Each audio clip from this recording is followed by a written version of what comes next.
Get comfy, boys. Get comfy. The year was 2017. Nintendo just released the Nintendo Switch. Japan somehow made severe gambling addiction look attractive. Kendrick was out playing some golf. And Ben was about to attend a regional Yu-Gi-Oh! Tournament. This tournament was being held right in the middle of peak Zodiac format, where the R-Type was considered by far the best deck, and to be considered Tier 0.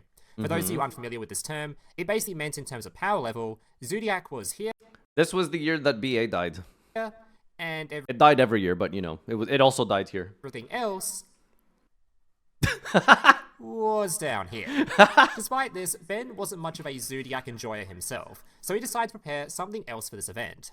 Crystron. This is an archetype of all machine-type monsters that have a really bad habit of Crystron's... I don't know how to pronounce this one. just ignoring whose turn it currently is, and just summoning a whole bunch of powerful synchro monsters during the opponent's turn. Now, unfortunately for Ben, Crystron wasn't exactly considered the strongest deck around. Not In even fact, close. just looking at the deck's history, it's only ever had 4 tops during its entire lifespan. Istanbul first place regional, baby. Let's go. What is it with the Turks playing Crystron? Berke Gundar. Turkey first place and third place in 2017. And then a random New Zealand top as well. But that wasn't all Ben was planning on bringing to this event. After a long discussion with his friends, who all referred to him as a dumbass, Ben decided to play a certain tech card in his deck. Now, I'm not going to say what that card is just yet, as it would spoil the surprise, but let's just say it was a fairly brave inclusion. It was round 4 of the event, and Ben was doing surprisingly well, coming off the back of winning his last 2 matches. He was up against, surprise surprise, a Zodiac player. Wait, so what's his score? 2-2? Is that surprisingly well for a regional? 2-2, is it? Who thankfully 2-1. lost the dice roll, Okay, that's allowing fine. Ben to go first. Ben proceeded to set up a fairly decent Crystron Enfield, well, as decent as you expect from a Crystron deck at the time, and passed the turn. From here, the game instantly became a bit of a grind fest, as although Zodiac was considered a Tier 0 deck, it wasn't exactly known for having insanely explosive turns like you'd expect from a more modern Tier 0 deck. Listen, if you can hit the normal summon every turn, you probably are okay. Through various different synchro effects, for multiple turns in a row. Unfortunately though for Ben, despite keeping his opponent's field clear of monsters, he wasn't able to keep it clear of trap cards as well, making it really hard to progress towards winning the game. Zodiac was known to play a large... Did Zodiac play a lot of real traps? It was like, what, maybe Floodgate Trap Hole, D-Barrier? What else did they play? Did they play TT? Been so long. Plethora of back row, cards like Torrential Tribute, Dimensional Barrier, and of course, the Solemns. And his opponent was no exception, playing multiple copies of each. But it's important to note at this point, because the duel had been going on for quite some time, his opponent had managed to reduce his own life points down to 4,000, as the Solemns cost life points in order to activate. Remember this, as it become fairly significant in just a bit.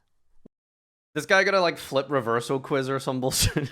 Once again, Ben managed to put together a field of monsters, but at this point he'd completely expended his resources. If this field were to be cleared, he was completely done for, outside of just praying for a top deck, as he had nothing left to recover with. He then passed back to his opponent.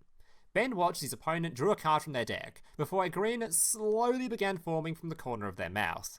It was about to become a complete disaster.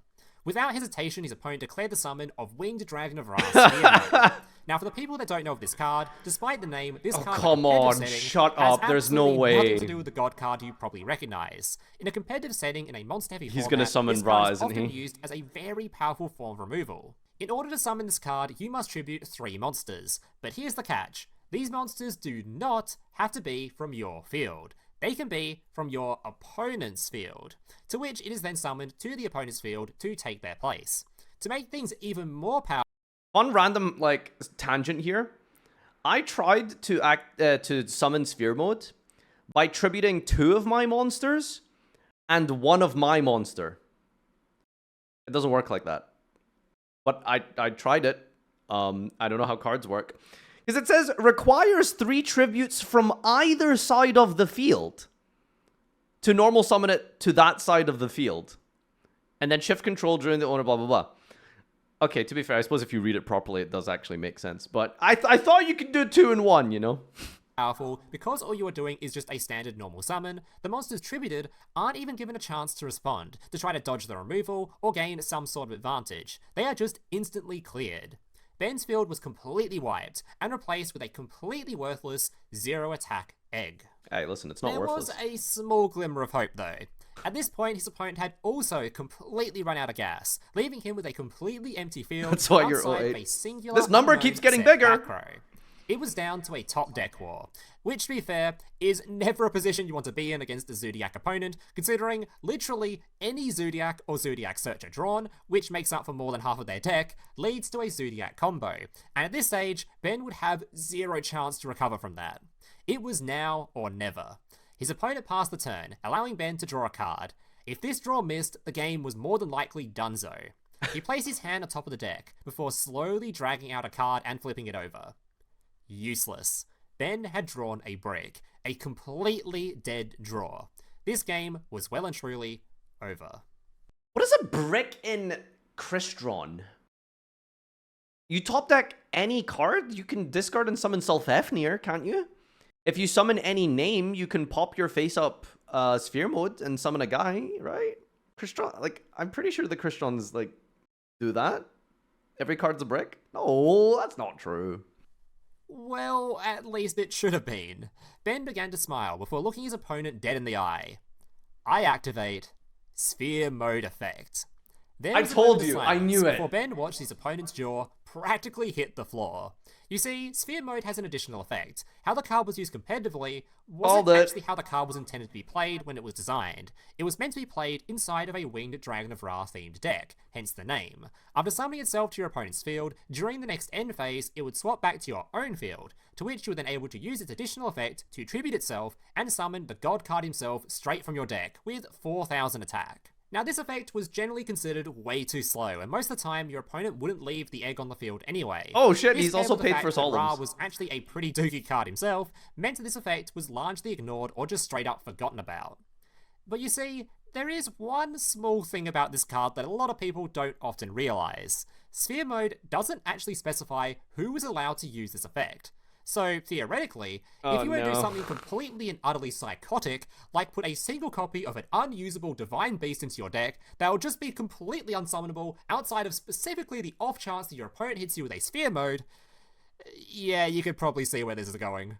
Ben slammed his god card straight onto the field, and this is where his opponent made a fatal mistake. Being at 4,000 life points and currently staring down a gigantic 4,000 attack monster, he panicked and immediately responded by revealing his set card, Scapegoat. This card simply places 4 monster tokens onto the field, which he'd obviously hoped to be enough to activate shield cards his life on points Ra's from the summon, Divine though. Beast currently in front of him. If only he'd waited until the battle phase. He'd completely forgotten about Ra's effect. By simply paying 1,000 life points, Ra can destroy 1 monster on the field, and this is not a once per turn. And considering Ben hadn't lost any life points yet, Ra was about to go on a bit of a furball massacre. Pay half your life, pop all 4. 1 furball Oh, this gets popped. worse! Minus 2,000, 2 furballs popped. 3,000, 3 furballs. Sphere was in every set in completely Goki format. It was funny if you pulled it off. You've Minus done this. 4,000. His opponent's field In was left Goki format. completely empty. 4,000 attack directly into his opponent's face. Ben had won the game. Well, not just the game. Apparently the series as well. His opponent, probably completely tilted at this point considering what he just managed to lose to, immediately scooped up all of his cards and without going to a game 2, just straight up left the building. Not that I can really blame him considering I'd probably retire too if this happened to me. Ben had won the match. And so that is going to mark the end of today's tale. Thank you so much, Ben, for submitting this story in the comments on my previous video. And if you too have a story or a tale from your time there's gonna be a format where Sphere Mode is good. Write down in the comments down below. Just make if you sure want to be 5-head, and context so I can turn it into. You can side in a complete total brick in the off chance you get Sphere Moded. You can pay, pop some cards, and attack for game. It's possible.